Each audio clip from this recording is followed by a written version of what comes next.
اعوذ باللہ من الشیطان الرجیم، بسم اللہ الرحمن الرحیم۔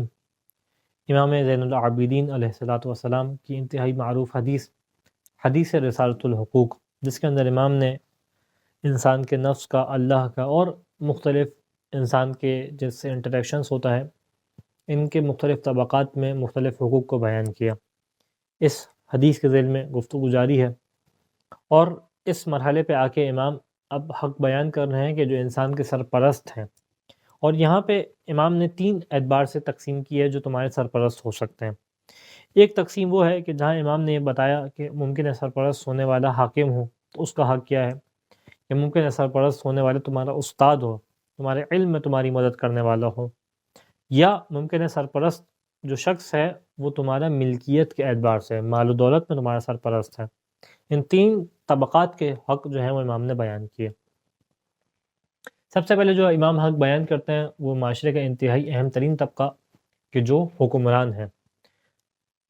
امام نے 2 اعتبار سے حق بیان کیے۔ ایک دفعہ رعیت کا حق بیان کیا کہ جو اس حاکم کے اندر رہنے والے ہیں، یہاں پہ وہ بیان ہو رہا ہے۔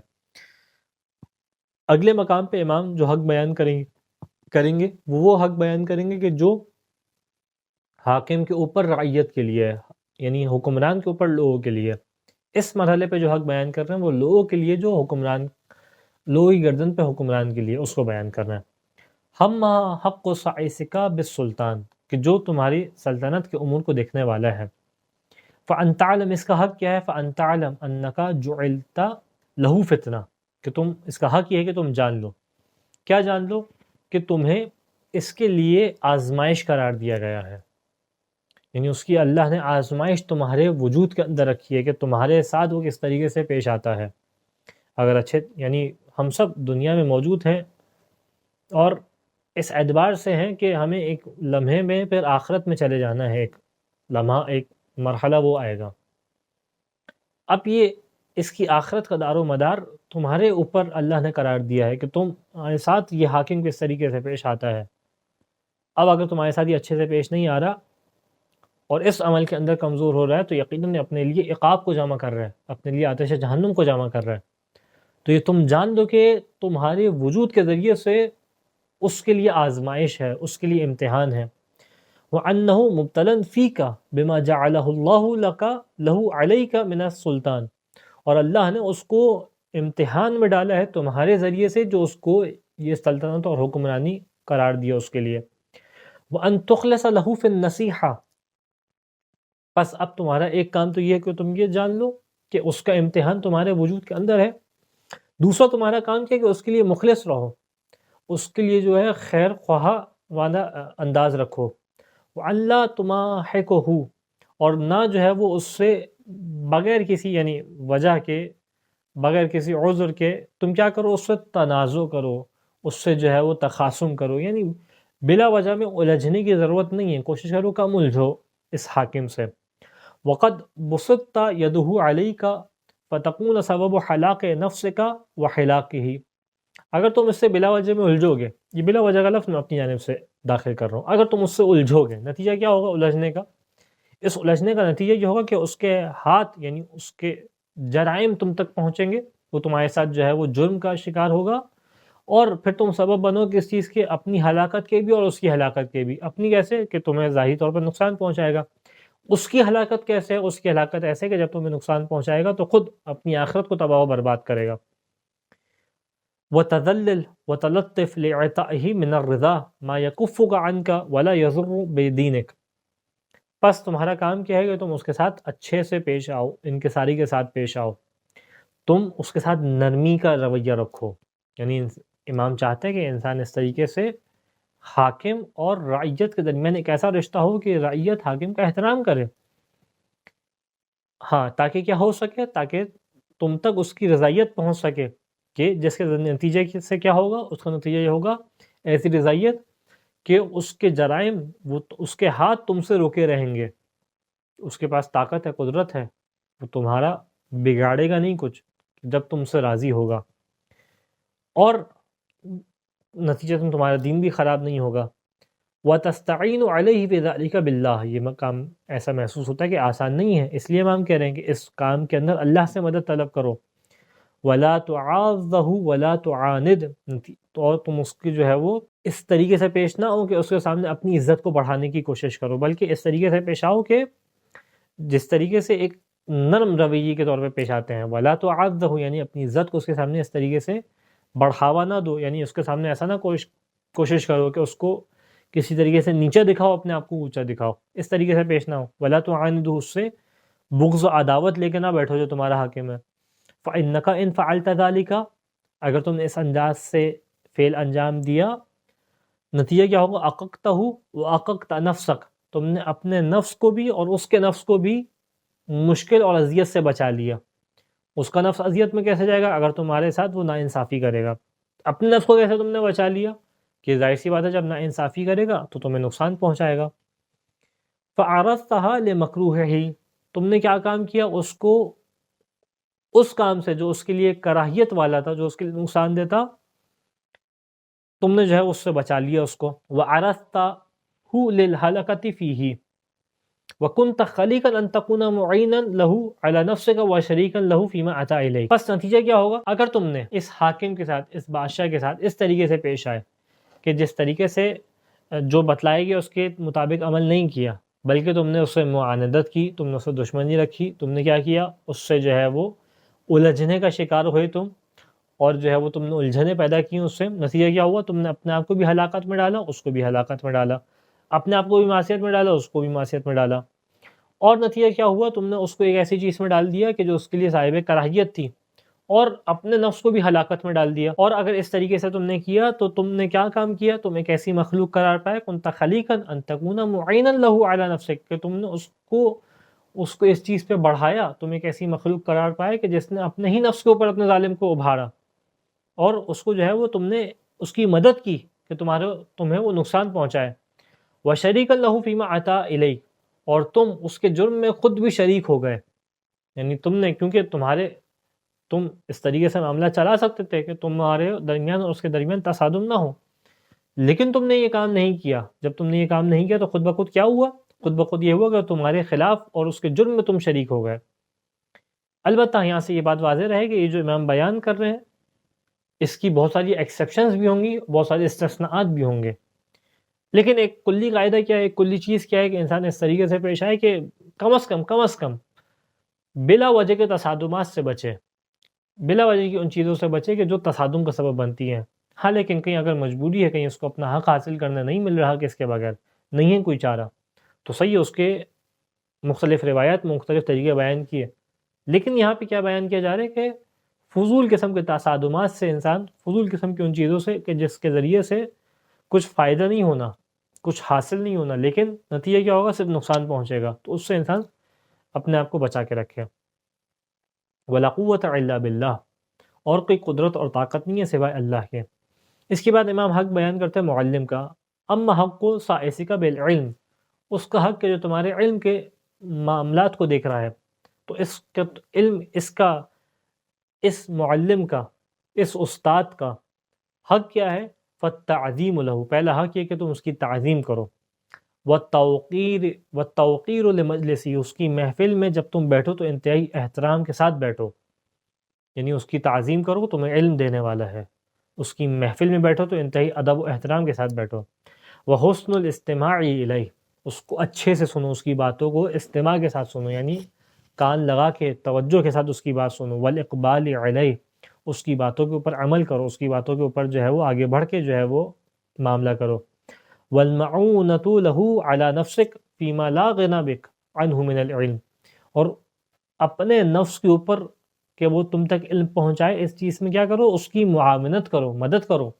وہ تمہارا معلم ہے، وہ تمہارا استاد ہے، وہ چاہتا ہے کہ تم تک علم پہنچائے، لیکن تمہیں اس کی علم پہنچانے میں مددگار بننا ہے، کہ جس کے بغیر تم تک نہیں پہنچ سکتا۔ لا غنی عنہ من العلم، کہ تم مستغنی نہیں ہو اس سے، علم تم نے اسی سے حاصل کرنا ہے۔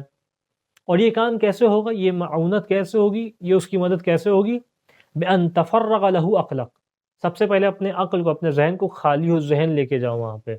یعنی کیا مطلب؟ جب انسان درس میں بیٹھا ہوا ہو، کلاس روم میں ہو، ٹیچر کے سامنے موجود ہے، ٹیچر کی گفتگو سن رہا ہے، استاد کی، تو اپنے ذہن سے باقی خیالات نکال دے، کیونکہ یہ جو باقی خیالات ہیں یہ وہ خیالات ہیں کہ جو انسان کو استاد کی گفتگو سمجھنے نہیں دیں گے۔ اگر انسان کے ذہن میں دیگر قسم کے خیالات ہیں، انسان کے ذہن میں وہ باتیں ہیں کہ گھر میں کیا چل رہا ہے، میدان میں کیا ہے، پارک میں کیا چل رہا ہے، آج میری صبح کس سے بات ہوئی تھی، یہ تمام خیالات جب تک ذہن میں موجود ہوں گے، یہ استاد چاہ کے بھی علم کو تمہارے ذہن تک نہیں پہنچا پائے گا۔ وَتُحْذِرَهُ فَهْمَكَ، اپنے فہم کو، اپنی سمجھ کو اس کے سامنے پیش کرو۔ وَتُزَكِّ لَهُ قَلْبَكَ، اور کیا کرو، اپنے قلب کو، اپنے دل کو اس سے پاک کر لو۔ وَأَن تَعْلَمْ أَنَّكَ فِي مَا أَلْقَى إِلَيْكَ رَسُولُهُ إِلَى مَنْ لَقِيَ مِنْ أَهْلِ الْجَهْلِ، اور تم اس بات کو جان لو۔ کس بات کو جان لو؟ تم اس بات کو جان لو کہ یہ جو استاد تم تک پہنچا رہا ہے یہ اس طبقے سے تعلق رکھتا ہے جو علم والا طبقہ ہے، اور تم اس طبقے سے تعلق رکھتے ہو جو تم جہل والا طبقہ ہے، اور یہ جو استاد تم تک پہنچا رہا ہے اس کا پیغام ہے جو اہل علم سے اہل جہل کی جانب آ رہا ہے۔ تم اس چیز کو جان کے رکھو۔ فَلَزِمَكَ حُسْنُ التَّعْدِيَةِ إِنْ عَنْهُ إِلَيْهِمْ، پس لازم کیا ہے کہ جس کے پاس علم نہیں ہے یہ ان کی تعظیم کریں، یہ ان کے لیے ادب سے پیش آئیں جن کے پاس علم ہے۔ اس حدیث کو، حدیث رسالۃ الحقوق کے مختلف نسخے ہمارے پاس موجود ہیں۔ ایک نسخے کے اندر یہ بھی چیز بیان ہوئی اس انداز سے کہ استاد کا حق کیا ہے، استاد کا احترام کیا ہے کہ ان لا ترفع علیہ صوتک، کہ اپنی آواز کو اس کے سامنے بلند نہ کرو، دھیمی آواز رکھ کے بات کرو۔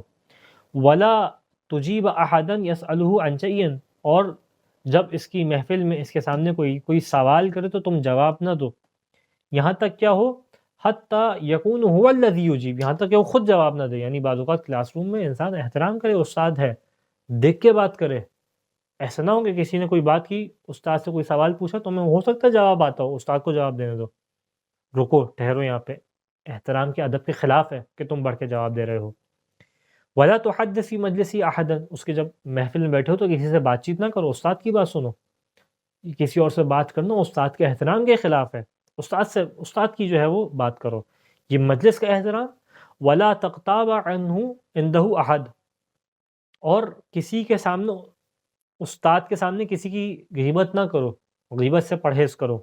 وان تدفع عنہ اذا ذکر عندك بسوء، اور اگر تم استاد کے پیچھے ہو اور استاد کے پیچھے کوئی تمہارے استاد کی برائی کر رہا ہو، تمہارے معلم کی برائی کر رہا ہو، تو تم اس کا دفاع کرو، اور کیا کرو، اس کے عیوب کو چھپاؤ۔ ان تستر عیوبہ وتظہر مناقبہ، اس کو عیوب کو چھپاؤ اور اس کی اچھی صفات کو بیان کرو، اور کیا ہو، اور اس کے دشمنوں کے ساتھ ملاپ نہ رکھو، بلکہ کس کے ساتھ رکھو، اس کے اور اس کے دوستوں سے دشمنی نہ رکھو، دشمنوں کے ساتھ ملاپ نہ رکھو، دوستوں سے دشمنی نہ رکھو۔ پھر اس روایت کے نسخے میں یہ بیان ہوا فَإِذَا فَعَلْتَ ذَلِكَ، اگر تم نے یہ کام کیے، اس طریقے سے استاد کا احترام کیا اس کی مجلس میں، اس کے پیچھے، شہدت لکا ملائکۃ اللہ، اللہ تمہارے لیے گواہی دیں گے، کس چیز کی؟ بِأَنَّكَ قَصَدتَهُ وَتَعَلَّمْتَ عِلْمَهُ لِلَّهِ عَزَّ وَجَلَّ، اس بات کی گواہی دیں گے تم نے اس استاد سے اللہ کے لیے علم کو حاصل کیا ہے۔